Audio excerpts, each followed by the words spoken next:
Welcome to GLS Carriers Presents Team Talk. I'm a professional volleyball player. Today we've got Francis and Kenny.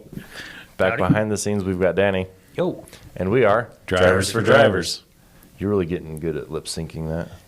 I'm pretty good at that. I could hear your lips tickling on the earlobes. I may not have this turned up enough. Here, let me scoot this closer.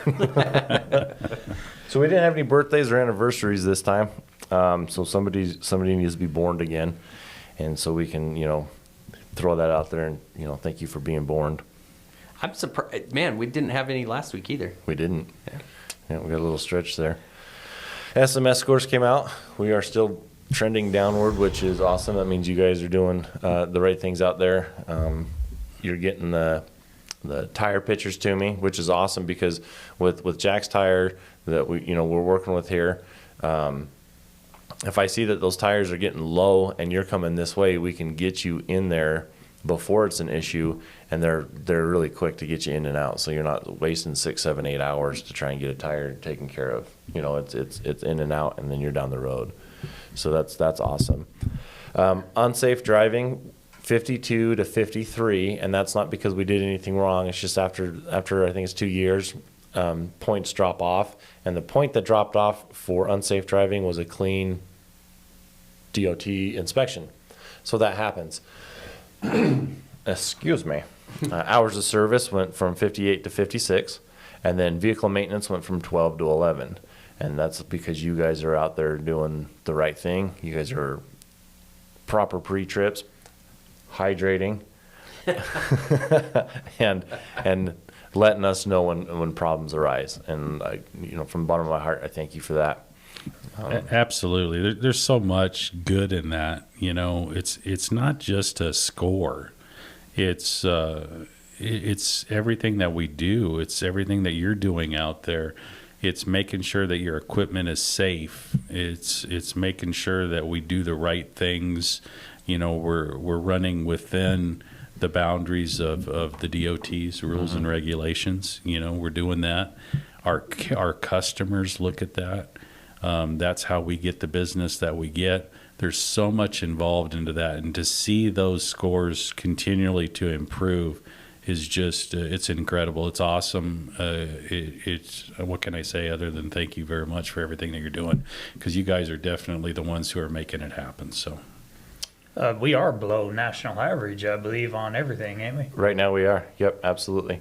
Next month, if we keep trending like we are, we're going to have some of those big ticket items that are going to come off, and we should be super, super low. good. And, when it comes down to KPIs, which we've talked about in previous episodes, when Francis, Dan, and Brad, they go out there and they talk to our customers, which we've got quite a few down in the Carthage area now, right? We do, absolutely. They can use this part of the KPI and say, hey, look, not only are we going to get your stuff there and it's going to be as delivered as expected, it's going to be safe, and here are the numbers, because our drivers are out there just kicking butt. Yeah, and I'll tell you how big that is.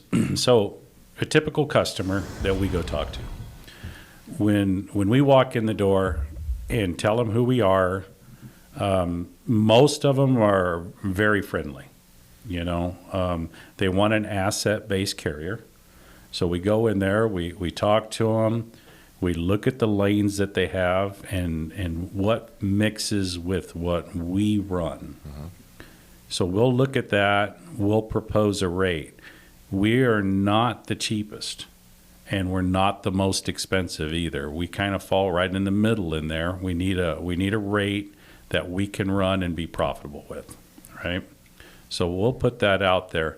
The first thing that they ask is, what's your safety scores? So then we take a look at that. That's one of the first things that they're asking. They want to make sure that we are a safe carrier, and then they'll get our information, and then they'll go out and look themselves. Mm-hmm. They'll pull us up on Safer and see where we're at, with our MC numbers and whatnot. So we let them do that. They'll come back to us. That's when we can start negotiating, but if our safety is not there, that ends the conversations. We can't even quote a rate, So that's how big of a deal that really is, But showing where our numbers are today, I have not heard a customer once say that they're not happy with our scores. So How does working with a company that has good safety scores help the bottom line of a customer? Like, I mean, I was just thinking, a customer, why would they care if we have a good safety score, you know? you could, if you, let's say you had a very poor safety record as a carrier, and you went in and you had a rate that the customer found to be desirable, you know, and you started hauling for them. If you had an incident that could be really, really bad, it could cost millions of dollars, and that customer could be pulled into that. So the question is, safety is probably one of the most important things in anyone's business, right? Because that's the one thing that can come and really take profits out of any company, you know. It's probably the most important thing that we do. It's a risk factor is what it is. Yeah. You know, no different than a guy's credit score and a bank he wants to buy this $100,000 truck. If he's got a bad credit score, the bank's taking all the risk on that. No different than a customer on our safety scores. They're taking a big risk on getting pulled into one of those quote instances. Yeah, so is it worth the risk, or do they pay a little more for peace of mind? Sure. And not only in the performance of the truck, but look at what a customer goes through. If they're going to ship with us, and I'll just pick a number, say 40,000 pounds of product, what do they have invested into that 40,000 pounds? Let's say if it was a canned good or something like that. Then they're taking a produce or something and cleaning it up and processing it and doing all that and putting it in cans and buying the cans and closing it and labeling it, boxing it, and, you know, palletizing it and putting it onto a truck. They've got a lot into their product as well. So, you know, for them, they're looking for somebody who can make sure that that's going to make it to their end user, their customer, you know, and get it there in one piece and in good shape. That makes sense to me. Speaking safety, so last night we had a little bit of an incident. Super important that I just think I went through puberty right there. That just means you're more concerned about what you're talking about. Super concerned. It is super important that we put our landing gear all the way up. We had one snag a curb, and we'll put some pictures up on the screen, show what that looks like. And that trailer is going to be down for quite some time. Not only is it going to be super expensive for that individual, it's going to keep that asset from rolling. So that you know, puts us down just a little bit. I will bring up if there's any safety issues with that. Let's get them addressed before something like that happens. Don't just blow it off and think everything will be okay. Yeah. So like if your landing gear's sticky and it's hard to get, you know, to get it, how do I say? Dollied up or dollied down, then let me know, and we'll go get that serviced. Yep. Get that taken care of. And then right now we're in the safety blitz. It goes from July 9th to July 15th. So when this comes out, I think it'll be a day before it ends. They are looking at speeding, improper lane changes, DUI, seatbelt, and cell phone usage while going down the road. And Kenny brought up a really good point about speeding. It's not just radar. Yeah, no, they can get you from the time you say you got loaded on your log till you're crossing a scale, or between when you crossed one scale and you crossed another scale. They're really good at figuring that stuff out. I've never had that happen. No. But it does happen. So let's watch our P's and Q's out there. During these blitz times is when they really will hammer a company. We don't want it to trend that we're having to go the other way. Right. Last year, 35,000 trucks was pulled over. Were pulled over. my tongue doesn't work today. Well, So- they was or were one of those. Wizzy words, 35,000 were pulled over, 26,164 warnings. Those Okay. warnings count They do. against a company. Yep. They may not count on the driver, but anyone with our DOT, a warning does take points away from us. Indeed. So that's all I had for my little corner. What's going on in Carthage? Exciting things. We got exciting things happening. So we've got equipment that's heading down that way. Hopefully, we will have a truck and trailer there by the end of the week, if not the beginning of next week. So that will be available. We have a campaign going right now to hire some drivers in that market. You know, we're looking mostly to run the Midwest out of there. I believe our sister fleet has already got a unit down there right now, so they're hiring as well to run into that market. So it's the start of what I think is going to be a real big thing for our company. You know, it's exciting to be part of that community. Bunch of great people down there. You know, that's one thing. With all of the times I've gone down there and visited that area and that community, everybody that I've ran into has been just superb. You know, great people, salt of the earth people, and looking forward to really growing down there. And if you're watching this and you're living in that area, you know, we're looking at regional right now, running in there. So that's going to be, you'll probably be out a day or two and then back to the house. So we're not looking at real long haul operations unless you want to run long haul. And in that case, we can definitely accommodate that as well. But regional is the target right now. And then we'll expand from there. But we do have secured parking in the Carthage area. So there is a place to park the truck and trailer as we're finishing up on our property itself. Things have dried out. They're really working that ground. And I'm hoping that we're going to see some aggregate on the ground and some concrete going in really quick. So exciting things happening down in Carthage. I think if GLS did a research on it, what are we, about 80% word of mouth on hiring? Oh yeah, I think it's more than that. I mean, that's a big impact, you know. So any of our guys out there, we got quite a few live down in that area that probably have friends that work in that area. You know, word of mouth goes a long ways for GLS carriers. So That was kind of my question. Was like, do we already have a driver set up for the truck that's going down there, or are we just getting it down there and getting ready? We want people to know that we're ready to fill that truck. So we're taking the truck down there. There is no driver for it right now.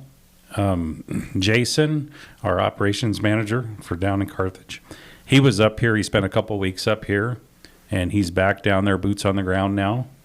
So he will be bringing that individual in, whether we onboard him there or up here. We have either option, and then we can definitely start running the truck from there. You know, now if we have a candidate, and I think we were talking about somebody that's interested in possibly joining, we may bring somebody up here and take it down, or we'll have a driver from up here get a load and run down, deliver it, drop it off, and we'll fly him back up here. So, but that truck is available right now for somebody in that market. And on that same note, we kind of talked about this a little bit beforehand, but I was wondering what are some incentives to pull in a friend, you know, referring somebody with the market the way it is. You know, some of these bigger companies are you know, cutting back on their drivers, and so those drivers are having to go somewhere else. And I just wonder what incentive lets people know that, you know, they're not referring somebody that's going to be taking their job in the future, kind of a thing. Sure. So I think, first of all, our customers that we have right now have brought to us additional capacity. So, you know, they've got a bunch of freight they need to get moved, and we are in a position right now that it's tough for us to be able to cover all the freight that they have, and they understand that. So we've got a lot of growth potential with our current customers. So somebody, if you can refer a driver, if you're working here, you know who we are and you know how we operate. If you could bring somebody on, that would be great, and there are incentives for you to do that as well. And maybe, Ken, you could talk to some of that, what the incentives are there. But we are definitely not in a position right now where we are slowing down. That's an exciting thing, and we have conversations with our customers every day talking about capacities and what's going on. So it is a tough market, but it's a different market. It's something that I think none of us have really seen a lot. It's new, but it's a good market to be in as far as with our customers right now. We've really cultivated some nice, tight relationships with them. And the biggest factor there in cultivating those is safety, number one. That's it. The second thing in cultivating a relationship is customer service. And we're able to deliver that customer service that they're expecting. And all that is due to the people that we have working with our team here that are out there, pushing these trucks up and down the road every day and making this business happen. So, thanks for that. But what kind of incentives do we have if somebody is looking at coming on? So obviously there's monetary value. $2,000 sign on, $2,000 bonus, $2,000 for referral, and that's all paid within 90 days. So that's super quick. I think another bonus is that if you're referring somebody, you somewhat know this individual, or it was a cousin or brother, an aunt, an uncle, something like that, and you know that they're coming onto a good company, but you also know that they're going to do good. They're going to treat they're going to treat the equipment really good. So that way, if you hop into their trailer, it's not going to be missing tires and brakes and Landing gear. It'll have all those things. And then they're going to go down the road and they're going to be safe. So then the SMS scores stay down. So we're able to, because I think a large portion of that, with the more capacity that we're getting, is that they can see downward trending of our SMS scores, and that on time arrivals and departures and things of that, things like that. So We're not in the market for downsizing. no. A guy that comes on here should have job security. We're not looking to downsize. Hard to have customer service if you don't have the drivers and the equipment to handle it. So we're growing, and that's the way we plan on going. As we're growing, rates are kind of coming back up a little bit. A little bit on the brokerage side. We're running a lot more dedicated than we are brokered freight, which makes a big difference. Sure. I'm glad you're back. They made me do the safety topic last week. Hydration is not a safety topic. So, Francis, you got a safety topic for us? Absolutely, I do. I was gone for a week last week on a family vacation, and it was great. And I got home, and unfortunately, my air conditioner had gone out in my house, and we walked into a house that was 89 degrees. It was just miserable. So when you talk about safety and what we have going on in weather right now, I'm going to touch again on how important it is to make sure hydrate. Not hydrate. Okay. Important to make sure your equipment is ready for that heat. We're calling for 106 degrees here in Twin Falls this week. So there's a lot of heat out there everywhere. I happened to travel through Arizona while we were out, and it was scorching hot down there as well.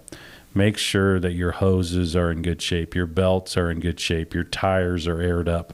Make sure everything's there. The last thing you want to do is get stranded out there on the road someplace, especially in a truck that has broken down and the engine can't run. You can't get air conditioning or anything, and it's 100+ degrees out there on that asphalt. That is not a good place to be. So I think safety-wise, really, really pay attention to your equipment. Make sure it's set up for this hot weather, and stay safe. Be prepared. pack some food, pack some hydration. There you go. Yeah, now, had you not had another deal with air conditioning, it might have been a little tough for you sleeping, really tough on your dogs. That's right. That's right. The dogs were like, I'm going to go sleep in the car. You'd have been looking for a motel room really quick. That's right. That's right. You know, it turned out to be a 13-minute fix to get this thing all running again. And I was thinking to myself, you know, if I just knew a little bit more about refrigeration in a house, I'd have fixed it myself, you know. But I had to wait for the weekend and then Monday morning for a person to come over and fix it, you know, an HVAC person. But I learned, I guess, I'm going to get one of those parts and put it on the shelf, and next time it happens, I'll have one handy. Right. You got anything else you want to add? No, I think we're good. Danny? Nope, I'm good. I got questions for next week. Okay. Francis? I just want to thank everybody again for everything that you're doing. It is a team effort. Appreciate you. You know, also to anybody that may be watching the podcast here from that Carthage area, that Missouri area, or any of the areas that we run into. You know, if you live in Illinois or in Wisconsin and you're interested in the Carthage opportunity, we have freight running both ways. So by all means, reach out to us. We'd love to talk to you. You can put our website on there, Danny, right? There it is. So, as we end this episode, we want to thank you for being safe, making the right choices. Remember, you are our eyes and ears on the road. If you see something, say something. We all succeed when you complete your trip safely and you're home with your loved ones. See ya. See ya.